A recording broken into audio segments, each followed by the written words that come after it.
మర్రి చెట్టు రెండో భాగం కథను మళ్ళా ఇప్పుడు కొనసాగింపుగా చదువుదాము. కేరుమని అరిచింది. ఆ బాకు దాని కడుపులోకి దిగబడిపోయింది. వాసన దింపి బాకున నిలిచి ఉన్న పిట్టను వదిలించుకొని సంచిలో వేసుకుని వెళ్ళిపోయాడు పిట్టలవాడు. ఇదంతా చూస్తూ నిలబడిపోయాను నేను.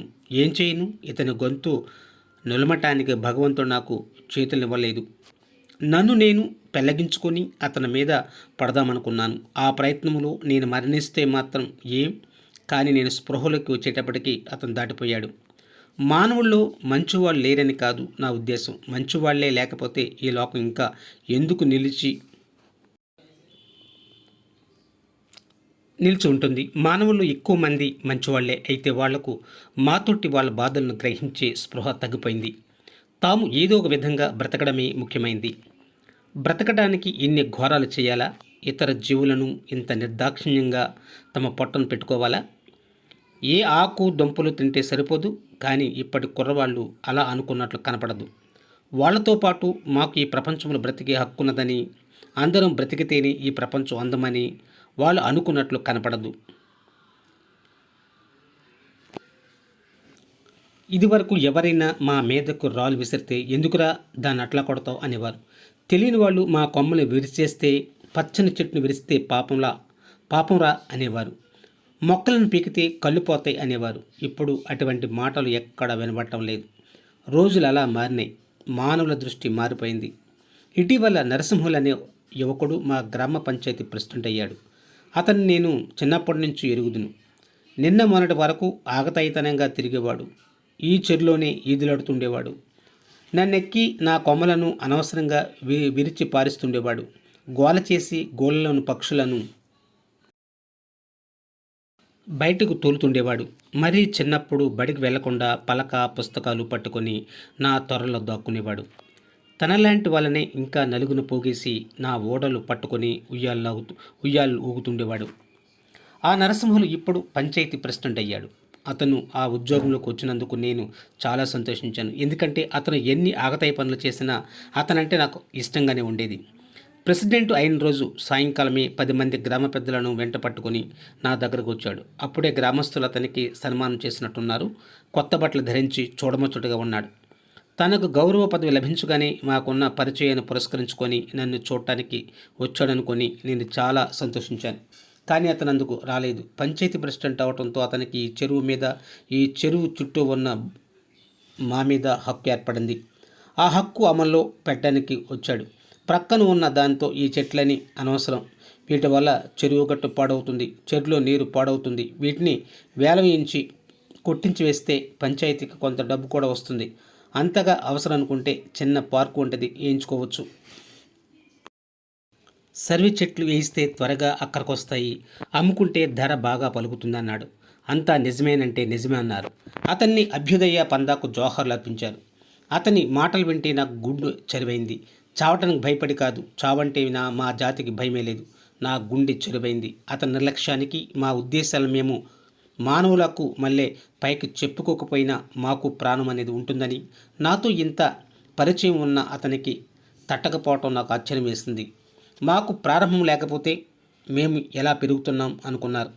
మేము నీడనివ్వటం మాట అటుంచి ఈ చెరువు గట్టు ఈ నీళ్ళ నుంచి వర్షానికి కరిగిపోకుండా ఉన్నదంటే దానికి కారణం భూమిలోకి మా ఏళ్ళు అల్లుకోవటమే. ఈ సంగతి అతనికి తెలిసినట్లు లేదు. మా పాలు మా కాయలు ఎన్నో జబ్బులు నయం చేస్తాయి. ఈ సంగతి అతనికి తెలిసినట్లు లేదు. ఊళ్ళో పేదవాళ్ళు ఎంతోమంది నా ఆకులతో విస్తరలు కట్టుకొని భోజనాలు చేస్తున్నారు. ఈ సంగతి అతనికి తెలిసినట్లు లేదు.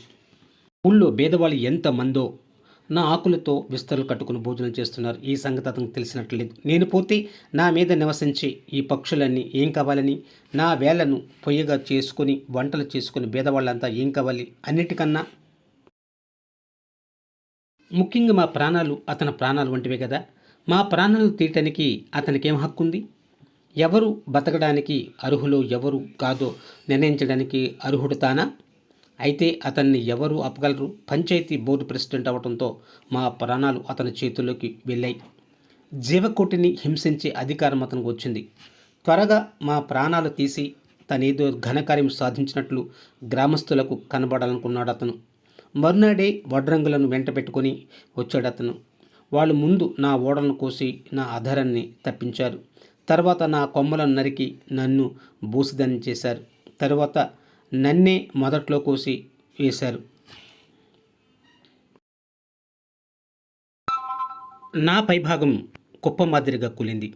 ప్రస్తుతం నేను ఒక మొండమే ఉన్నాను. అంటే నా మొదలు మాత్రమే ఉంది. ఈ పని జరిగి 4-5 రోజులైంది. మరునాడే నన్ను సమూలంగా త్రవ్వివేస్తారు అనుకున్నా కానీ ఎందుకనో ఆ పని జరగలేదు. సరే, విచారిస్తూ ఊరికే కూర్చోవటం ఎందుకని నేను చిగిర్చడానికి ప్రయత్నిస్తున్నాను. కానీ మనస్సులో అతను నన్ను మొండెముతో విడిచిపెట్టడని తెలుసు. కట్టెలు కాగలనే ఆశతో నన్ను కొల్లగించి వేస్తారని తెలుసు. తెలిసినా నా పని నేను చేయాలనే ఉద్దేశం. చికిత్సడానికి ప్రయత్నిస్తున్నాను. ఒకవేళ అతను నా సంగతి పట్టించుకోకపోయినా పెరిగి పెద్దదాన్ని అయ్యేదెప్పుడు? ఈ మానవులు ఎందుకు ఇంత క్రూరంగా ప్రవర్తిస్తారో ఈ ప్రశ్నలకు పైన భగవంతుడు సమాధానం చెప్పాలి. కొన ఊపిరితో ఉన్నదానికి రంగరించి చికిత్సడానికి ప్రయత్నించడమే నా ధర్మం. చూశారు కదా, విన్నారు కదా, ఇది ఈ కథ. అంటే మర్రి చెట్టు తన స్వగత రూపం తన బాధను వ్యక్తం చేసుకుంటుంది. పెంచి పెద్ద చేసి రక్షణనిస్తూ నీడనిస్తున్నటువంటి మర్రి చెట్టుకి మానవుడు ఎంత ద్రోహం చేస్తున్నాడో తన మాటల్లో, చాలా బాధాకరమైనటువంటి తన మాటల్లో మనం విన్నాం కదా. ఇప్పుడు ఈ పాఠానికి సంబంధించినటువంటి ప్రశ్నలు జవాబులు చూద్దాము. చూడండి, అవగాహన ప్రతిస్పందనకు సంబంధించి చుట్టూ ఉన్న పరిసరాల్లో మానవులకు మేలు చేసే చెట్లు, పక్షులు, జంతువులను గురించి వారి మాటలో చెప్పండి. అంటే ఇప్పుడు మనం మర్రి చెట్టు ఎలా అనుకుందో చూసారా, తన బాధను ఎలా వ్యక్తం చేసిందో చూసారా, తనను నీడనిస్తూ రక్షిస్తున్నటువంటి చెట్టుకి మానవుడు ఏ విధంగా ద్రోహాన్ని తలపెడుతున్నాడో చెప్పింది కదా. అలాగే మీరు కూడా చుట్టూ ఉన్న పరిసరాల్లో మానవులకు మేలు చేసే చెట్లు, పక్షులు, జంతువుల గురించి వారి మాటలో చెప్పండి. అవి ఏ విధంగా మనకు సాయం చేస్తున్నాయి, అవి ఏ విధంగా బాధపడుతున్నాయి, అవన్నీ కూడా మీ సొంత మాటలో ఎలా కావాలో తల రాయండి. ఇక 2, మీరు చూసిన ఎన్నటువంటి చూడండి, క్రింది వచనం చదివి ప్రశ్నలకు జవాబులు రాయండి. స్వామి వివేకానంద అమెరికా, బ్రిటన్ వంటి సంపన్న దేశాలను దర్శించారు. భారతదేశానికి తిరిగి ప్రయాణమయ్యినప్పుడు అక్కడ పత్రికలు, విలేకరులు మీ మాతృభూమి పట్ల మీ అభిప్రాయం ఏంటి అని ప్రశ్నించారు. దానికి సమాధానంగా భారతదేశాన్ని లోగడ ప్రేమించాను, కానీ ఇప్పుడు భారత భూమిలోని ప్రతి ధూళికణం నాకు అత్యంత పవిత్రం, అది నాకు ఒక తీర్థస్థానము అని సగర్వంగా చెప్తారు.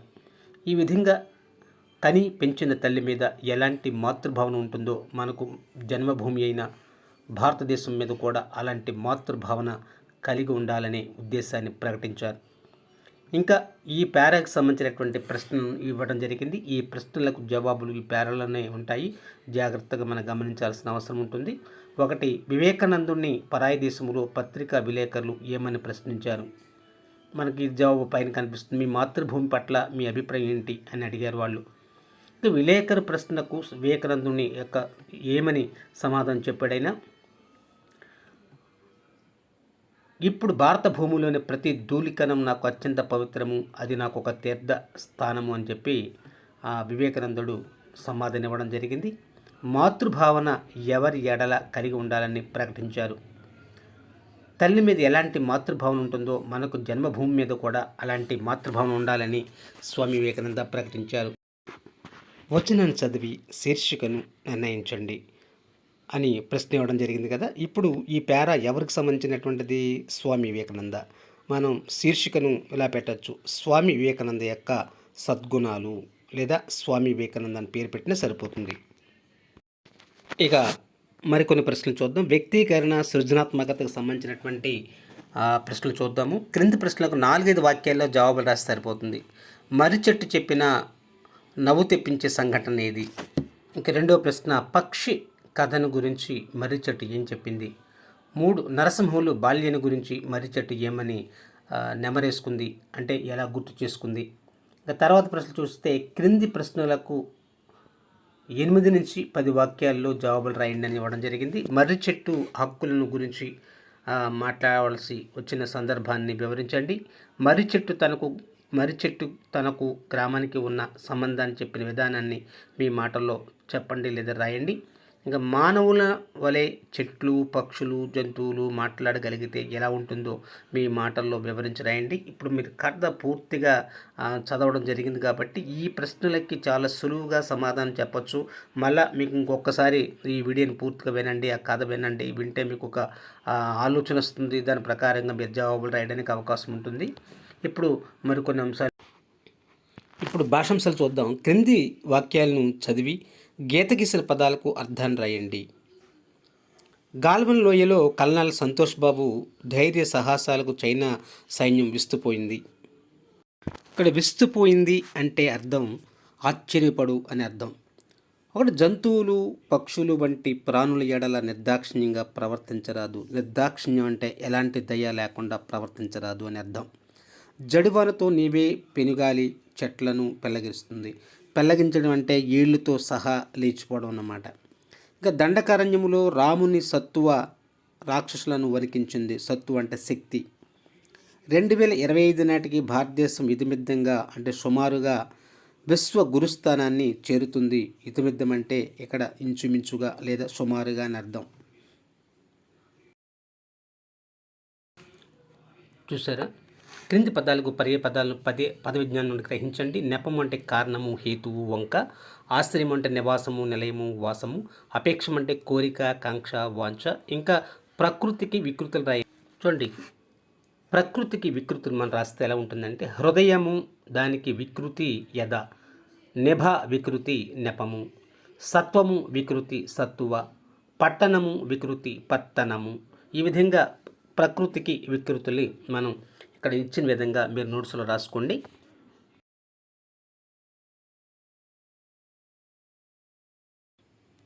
మిగతా వ్యాకరణ అంశాలు రేపటి క్లాసులో పూర్తిగా తెలుసుకుందాము. ఈ వీడియో చూసిన తర్వాత మీరు చక్కగా ఈ పాఠాన్ని మొత్తం అర్థం చేసుకోండి. మొదటి భాగం, రెండో భాగం రెండింటిని పూర్తిగా అర్థం చేసుకున్న తర్వాత ప్రశ్నలకు జవాబులు రాయడానికి ప్రయత్నం చేయండి. మిగతా భాగం రేపు కలుసుకుందాం. అప్పటి వరకు మరి స్వస్తి, ధన్యవాదాలు.